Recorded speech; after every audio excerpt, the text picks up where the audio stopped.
ಹೆಬ್ಬಳಲು Shri Chakramata YouTube channel ವೀಕ್ಷಕರಿಗೆ ನನ್ನ ಹೃತ್ಪೂರ್ವಕ ನಮಸ್ಕಾರಗಳು. ಸುಭಾಷಿತ: ಬದುಕಿನ ಹೋರಾಟದಲ್ಲಿ ಯಾವಾಗ ನೀವು ಕುಸಿದು ಹೋಗುವಿರೋ ಆಗ ಧೈರ್ಯ ನಿನಗೆ ಸಹಾಯ ಮಾಡುತ್ತದೆ.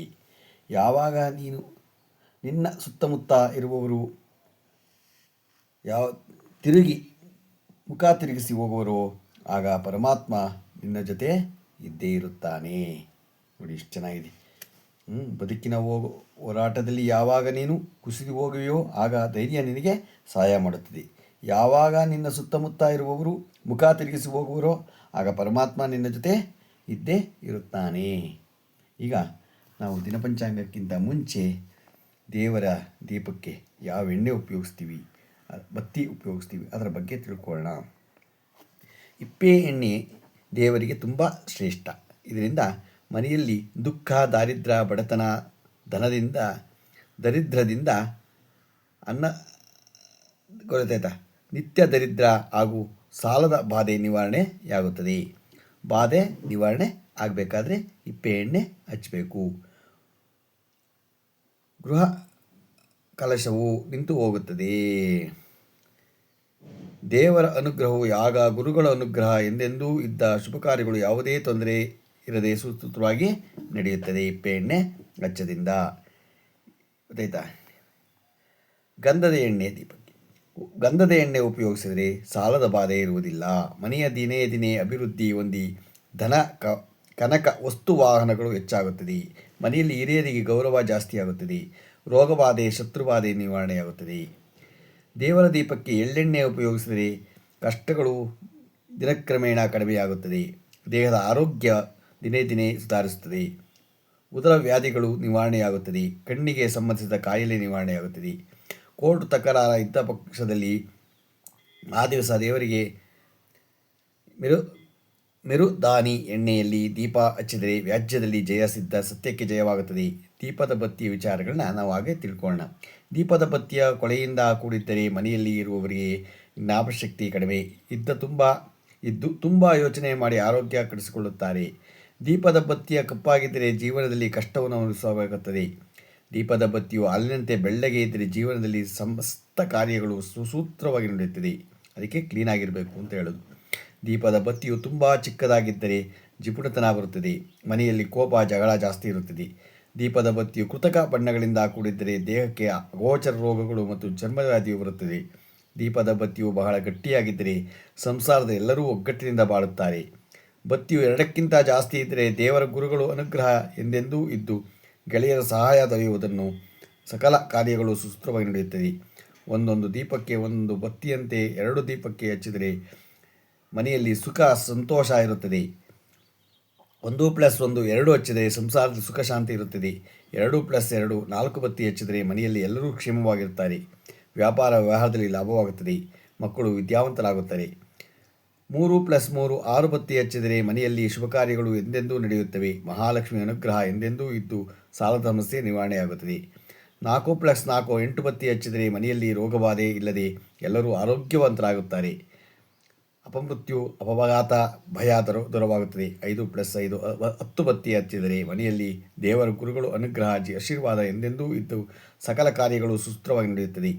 ಮನೆಯಲ್ಲಿ ಸುಖ ಸಂತೋಷ ನೆಮ್ಮದಿ ಇರುತ್ತದೆ. ಮಕ್ಕಳು ಸನ್ಮಾರ್ಗದಲ್ಲಿ ನಡೆಯುತ್ತಾರೆ. ಜಾತಕದ ಸರ್ವ ಶಾಪಗಳು ನಿವಾರಣೆಯಾಗುತ್ತದೆ. ಬೆಳ್ಳಿಯ ದೀಪಗಳ ವಿಶೇಷತೆ ಏನು ಅಂದರೆ, ಮನೆಯಲ್ಲಿ ದೇವರಿಗೆ ಬೆಳ್ಳಿಯ ದೀಪದಲ್ಲಿ ಹಸುವಿನ ಶುದ್ಧ ತುಪ್ಪ ಎಣ್ಣೆ ಅಥವಾ ಸೂರ್ಯಕಾಂತಿ ಎಣ್ಣೆಯಿಂದ ಯಾರು ದೀಪವನ್ನು ಹಚ್ಚುತ್ತಾರೆಯೋ ಅವರಿಗೆ ಮತ್ತು ಆ ಮನೆಯವರಿಗೆ ಅಷ್ಟನಿಧಿ ಹಾಗೂ ನವನಿಧಿ ಪ್ರಾಪ್ತಿಯಾಗುತ್ತದೆ. ದೀಪ ದುರ್ಗಾದೇವಿ ಮತ್ತು ಮಹಾಲಕ್ಷ್ಮಿ ಅನುಗ್ರಹ ಮತ್ತು ಜೀವನ ನಡೆಸುತ್ತಾರೆ. ಅಂತಹ ಮನೆಯಲ್ಲಿ ಶಾಂತಿ, ನೆಮ್ಮದಿ, ವಾತಾವರಣ ಇರುತ್ತದೆ. ಯಾರ ಮನೆಯಲ್ಲಿ ಶ್ರೀ ಬಲಮುರಿ ಗಣೇಶನ ಮುಂದೆ ಶ್ರೀ ಚಕ್ರೇಶ್ವರಿ ದೇವಿ, ಶ್ರೀ ರಾಜರಾಜೇಶ್ವರಿ ದೇವಿ, ಲಲಿತಾ ತ್ರಿಪುರ ಸುಂದರಾದೇವಿ ಅಥವಾ ಶ್ರೀ ಲಕ್ಷ್ಮೀನಾರಾಯಣ ಸಾಲಿಗ್ರಾಮ ದೇವರಿಗೆ ಆಗಲಿ ಬಲಮುರಿ ಶಂಖದ ಮುಂದೆಯೇ ಆಗಲಿ ಹಚ್ಚಿದರೆ ನೆನೆದ ಕಾರ್ಯಗಳು ಬಹಳ ಬೇಗ ಆಗುತ್ತವೆ. ಇಷ್ಟಾರ್ಥ ಸಿದ್ಧಿಯಾಗುತ್ತದೆ. ಅಧಿಕ ಲಾಭವಾಗುತ್ತದೆ. ದೀಪದ ಮುಖಗಳು ಅಥವಾ ಬತ್ತಿಗಳು 1 ಮುಖದ ಅಥವಾ ಬತ್ತಿಯಿಂದ ಮಧ್ಯಮ ಲಾಭವಾಗುತ್ತದೆ. 2 ಮುಖದ ಕುಟುಂಬದಲ್ಲಿ ಒಗ್ಗಟ್ಟು ಇರುತ್ತದೆ. ತ್ರಿಮುಖದಿಂದ ಸಂತಾನ ಭಾಗ್ಯ ಮತ್ತು ಉತ್ತಮ ಸಂತಾನವಾಗುತ್ತದೆ. ಮಕ್ಕಳು ಸನ್ಮಾರ್ಗದಲ್ಲಿ ನಡೆಯುತ್ತಾರೆ. ಚತುರ್ಮುಖದಿಂದ ಧನಸಂಪತ್ತು ಹಾಗೂ ಐಶ್ವರ್ಯ ಭಾಗ್ಯಗಳು ಲಭಿಸುತ್ತದೆ. ಪಂಚಮುಖದಿಂದ ಸಂಪತ್ತು ಮತ್ತು ಅಧಿಕ ಲಾಭವಾಗುತ್ತದೆ. ನೆಮ್ಮದಿ. ಬತ್ತಿಯ ಸಂಖ್ಯೆಗಳು ಮತ್ತು ಮಹತ್ವಗಳು. ಒಂದೊಂದು ದೀಪಕ್ಕೆ ಒಂದೊಂದರಂತೆ 2 ದೀಪ ಹಚ್ಚಿದರೆ ಮನೆಯಲ್ಲಿ ಸುಖ ಸಂತೋಷ ಎಂದೆಂದೂ ಇರುತ್ತದೆ. 2+2 4 ಬತ್ತಿ ಹಚ್ಚಿದರೆ ಮನೆಯಲ್ಲಿ ಎಲ್ಲರೂ ಕ್ಷೇಮವಾಗಿರ್ತಾರೆ. 3+3 ಬತ್ತಿ ಹಚ್ಚಿದರೆ ಮನೆಯಲ್ಲಿ ಶುಭ ಕಾರ್ಯಗಳು ಎಂದೆಂದೂ ನಡೆಯುತ್ತದೆ. 8 ಬತ್ತಿ ಹಚ್ಚಿದರೆ 2ಕ್ಕೆ 4+4 ಮನೆಯಲ್ಲಿ ರೋಗಬಾಧೆ ಇಲ್ಲದೆ ಆರೋಗ್ಯವಂತರಾಗಿ ಆಗುತ್ತಾರೆ. 5+5 10 ಬತ್ತಿ ಹಚ್ಚಿದರೆ ಮನೆಯಲ್ಲಿ ದೇವರ ಮತ್ತು ಗುರುಗಳ ಅನುಗ್ರಹದಿಂದ ಸಕಲ ಕಾರ್ಯಗಳು ನಡೆದು ಮನೆಯಲ್ಲಿ ಸುಖ ಸಂತೋಷ ಸಿಗುತ್ತದೆ. ಗೊತ್ತಾಯ್ತಾ? ಹಿತ್ತಾಳೆ ದೀಪ ದೇವರಿಗೆ ದೀಪ ಹಚ್ಚಿದರೆ ಏನು, ಯಾರ ಮನೆಯಲ್ಲಿ ದೇವರಿಗೆ ಹಿತ್ತಾಳೆ ದೀಪವನ್ನು ಹಚ್ಚುತ್ತಾರೆಯೋ ಆ ಮನೆಯಲ್ಲಿ ದೇವರಿಗೆ ತೇಜಸ್ಸು ಜಾಸ್ತಿ ಆಗುತ್ತದೆ, ಮನೆಗೆ ದೈವಬಲ ಬರುವುದು. ಯಾರ ಮನೆಯಲ್ಲಿ ದೇವರಿಗೆ ಹಿತ್ತಾಳೆ ದೀಪ ಹಚ್ಚಿ ದೇವರು ಪೂಜಿಸ್ತಾರೋ ಆ ಮನೆಯಲ್ಲಿ ರೋಗಬಾಧೆಗಳು ಅಪಮೃತ್ಯುಗಳು ಬರುವುದಿಲ್ಲ. ಯಾರ ಮನೆಯಲ್ಲಿ ಸಂಕಲ್ಪ ಸಮೇತ ಹಿತ್ತಾಳೆ ದೀಪವನ್ನು ಹಚ್ಚಿ ದೀಪಕ್ಕೆ ಇಚ್ಛಾಶಕ್ತಿ, ಕ್ರಿಯಾಶಕ್ತಿ, ಜ್ಞಾಪಶಕ್ತಿ, ದುರ್ಗಾಶಕ್ತಿ, ಸಪ್ತಶಕ್ತಿ, ಶ್ರೀ ಪ್ರಜ್ಞಾ ಆಂದೋಲನ ಕರ್ನಾಟಕ ಅಂದರೆ ಮಾಡ್ತಾರೋ ಅದಕ್ಕೆ ಅವರಿಗೆ ಯಾವ ಇದು ಬರಲ್ಲ. ಗೊತ್ತಾಯ್ತಾ? ಅದಕ್ಕೆ ನಾವು ಯಾವಾಗಲೂ ದೀಪನ ದೇವರಿಗೆ ಕರೆಕ್ಟಾದ ರೀತಿ ಹಚ್ಚಬೇಕು.